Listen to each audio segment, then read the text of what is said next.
What's going on, everybody? It's EricRayweather back here, and in today's video I'm going to be going over the top 5 must-know tips for Madden 19. These are going to be the 5 tips that no matter if you're a beginner, if you're intermediate, or even if you're a little bit more of an advanced player, these are probably the 5 most important things you need to know to just be able to win more games consistently, to be able to do good on both sides of the ball, and just little things that's going to make you so much harder to stop, whether you're playing online or you're playing your friends or you're playing against the computer. So without further ado, let's get into it. And number 1 on this list is going to be that you need to use the spin move and the juke move to your advantage. They are very overpowered this year, specifically the steerable spin move. So we're going to show some clips here, and I'm going to show you just how good these moves are in open field. If you're going against the computer, they're pretty much, it's an automatic fake out pretty much against the computer almost every time. If you're going against a human opponent, even if they're in good position, you're going to still fake them out a good majority of the time, because simply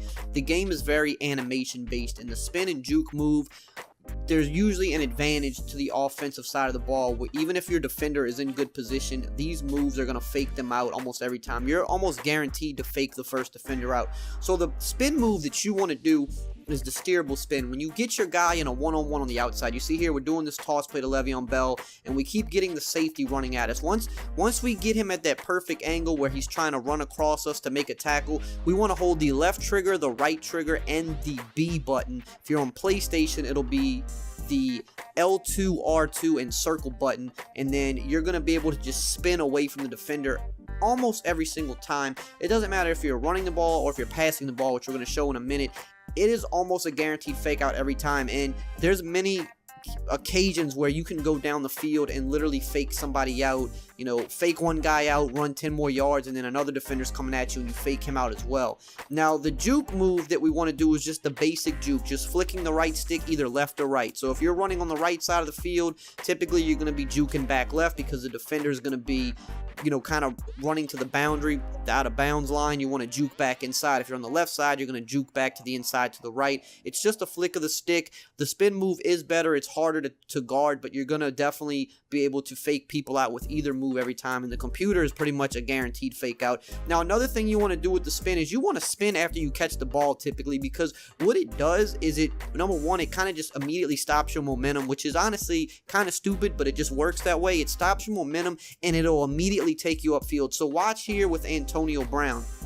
And this works a lot better with underneath routes like drag routes and in routes, stuff like that. You see, as soon as I catch the ball with Antonio Brown, I'm doing the steerable spin again, the left trigger, right trigger, and the B button, and it immediately stops his momentum dead in his tracks. As soon as the ball touches my hand, I'm going to spin, and it immediately takes him up the field, almost with a little bit of a speed boost at that. So what it does is it turns up, you know, a route where you might have got 4 to 5 yards into, you know, 8+ yards. Now here we're throwing it a little bit later, we're going up the field, and then look at that, we faked the guy out, the first defender. Now there was a defender on the inside, so it limited us to only getting a couple extra yards, but you could see every time you're catching the ball, you should be looking to spin away from defenders, spin upfield, and get extra yardage. It's really effective this year. Now number 2 on the list is going to be high point passing, and you can high point pass.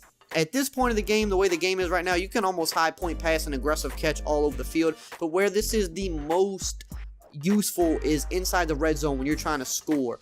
You want to high point pass into the end zone and then try to aggressive catch the ball, because again, just like the jukes and the spins, the offense has a huge advantage here to come down with the ball a lot more than the defense does. Not something I particularly like about the game, but it is kind of just the way it is. So a good play is the verticals play out of gun bunch. This is going to have a really good wheel route on it that you can aggressive catch in the end zone. And like I said, you could do this down the sideline in the regular field of play, but it's just a little bit better. And to me, I like to use it more in the end zone. So what you do is you basically want to hold the LB or L1 button down, depending on which system you're on, and then you also hold down the receiver's icon to pass it. The LB or L1 button is going to make it a high point pass, and then once the ball is getting near you, you hold down the Y or triangle button depending on your system, and your guy's going to go for the aggressive catch. And you see here we got a big body like Gronk. You also want to think about guys like a Julio Jones type, the big body guys, AJ Greens of the world. You know, they can go up over people because they have good jump, good height, they have good catch, good catch in traffic, good spectacular catch ratings. They go up over the defenders, and honestly, they're going to come down with the ball pretty much at least half the time. Your worst case scenario the majority of the time would just be an incomplete pass. Very rarely do these get intercepted. The computer can pretty much never intercept it. A user defender every once in a while might get a lucky animation, but it's not that common. Another good route to do this with are post routes. Any type of post route that you have to your tight end or to a big body wide receiver in the end zone, you throw it the same way. When he's cutting over the middle, you hold LB or L1, you hold the receiver's icon down, and then once the ball gets near you, you hold Y or triangle to aggressive catch it. And again, you see a big body like Gronk, it's going to be very hard for him not to come down with the ball. If you're in the red zone and you throw 2 or 3 of these passes, you're almost guaranteed to come down with one of them. Another good route to do this with is curl routes as well, but you have to be a little bit closer to the end zone to do that. Now, number 3 on the list is going to be the best way to play base defense in the game, and I talk about this multiple times a year, every year. One of the best ways to play base defense in the game is to run a cover 4 drop. A very popular one is out of the 3-4 odd formation, the cover 4 drop show 2. This is in pretty much all 3-4 based playbooks, some notably like the Ravens are one of the better playbooks you could do this with. I believe it's also in the Patriots playbook, the Lions playbook. Those are some of the best playbooks that have this play. You don't want to run a cover 4 quarters or cover 4 palms because those have man matching principles. You want to run a cover 4 drop, which is an all-out zone. And what I do is I manually walk the safeties down a few yards to kind of put them more in the box. And why this is good is because you could have 7 to 8 guys in coverage to stop the pass, but cover 4s by default do a really good job at stopping the run because the safeties are in what's called run fits, which means they read to see if it's a run or a pass. They don't immediately backpedal into the play. Another thing you can do with this is you could shade your coverage down if like you want to protect the hard flat area, which you do this by pressing Y or triangle and then down on the right stick. So you see there, we try to throw to the flats, but because we shaded our defense underneath, the flats were covered, but we still have 4 deep zones, so it's still very hard to throw deep on us as well, and that's why I like the cover 4 so much. And again, with your safeties being in run fits, it's going to be hard to run the ball. You see here, we got a lot of coverage. All you want to do is just kind of use her over the middle of the field, try to take away the short reads, let your outside linebackers worry about the flat to curl area, and then your deep zones will worry about post routes, corner routes, and things like that. Again, make sure you manually walk your safeties down a little bit just because it's going to help when they run the ball. Now, you're going to notice when they go to run the ball here, we have a lot of guys in the box. We have the safeties and run fits. We manually shoot the gap to stop the run. Now, even if you're not good at manually shooting the gap to stop the run, it's okay because we have a lot of guys in the box. Watch the safeties. Notice how they don't backpedal, how they stand still, whereas the cornerbacks on the outside, they immediately start backpedaling because that's their assignment. The safety's first assignment is to read whether it's a run or a pass, which puts them in good position, and you see the wide receivers have to go up to them, the tight ends, they have to respect them because they're in the box, they're coming down to play the run, and that kind of frees up the linebackers to be able to shoot the gaps, contain the edge, and just make it a little bit harder for you to run the ball. And that's why I say that this is the best base defense in Madden, especially if you're a beginner, but even if you're more intermediate, it's still a good base defense because it's the best defense to contain both the run and the pass without you having to do too much yourself. You have a lot of help from the AI defenders on this. You have a lot of guys in coverage to make the windows tighter, and you have a lot of guys in the box that are playing the run that's going to make it hard for your opponent, not give them any huge gaps to run through. So make sure you use the cover 4 drop as a base defense. Number 4 on the list is going to be a max protect style of offense. Now, this is something most pro players do, and the best formation to do this with is the gun bunch, one of the best formations in the game every year.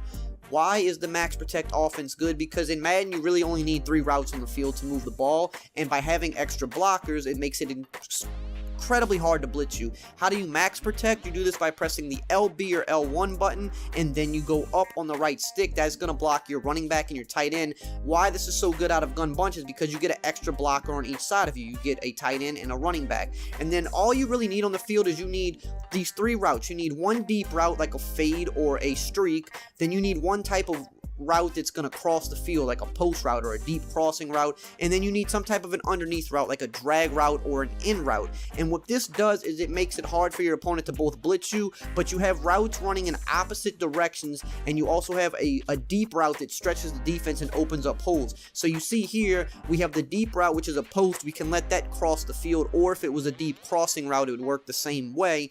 That crosses one side of the field while our drag or our in route underneath is crossing the other side of the field, and that makes it hard for user defenders because they can't guard both. They have to pick one or the other, and our opponent can't blitz us. As you see there, we sent extra blitzers. We blitzed 6 guys there, but because we have 7 guys blocking, our QB is going to have a nice clean pocket and time to deliver these throws, and a lot of people like to blitz. So if someone likes to blitz you, that's pretty much negated by having 7 blockers, and by having the 3 important routes on the field, we can kind of pick apart how we want to drive down the field. Now, number 5 on the list is just going to be the use of deep crossing routes in general. Deep crossing routes have been a staple in Madden for years. They're always good. They're extremely good this year, and the reason they're so good is because the zones just do not do a good job of covering them, and man defense really stands no shot, and especially if you have a top tier wide receiver here. But even if he's not a top tier wide receiver, you know, he's still, because of the way a crossing route works, you're usually going to get good separation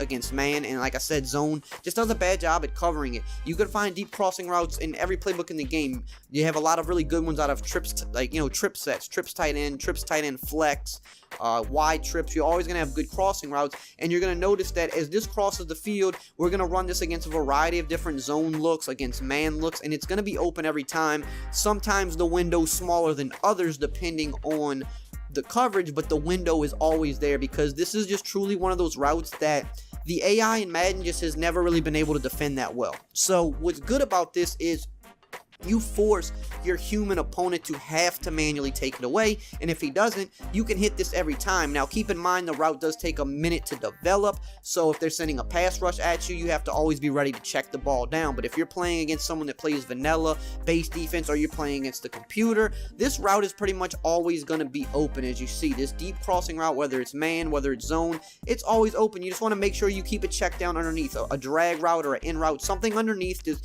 in case a blitz is coming and you have to get the ball out quick, or in case you're playing a human opponent and he manually guards a deep cross. But if he manually guards it, that's fine, because we are now dictating where our opponent has to go, and then we just have to make the simple read to check it down to the underneath route. But as you can see, it doesn't matter what coverage they give us, we always have a window to hit this deep crossing route. So it's something you want to take advantage of in Madden, because it's one of those routes that truly is money and works versus pretty much anything. And as you see here, checking the ball down is always an option, something you're going to have to make the right read and do if you want to be successful in Madden. Now, I hope you enjoyed this video and found it helpful. If you did, as always, drop a like, comment, subscribe if you're new, and I will see you guys next time.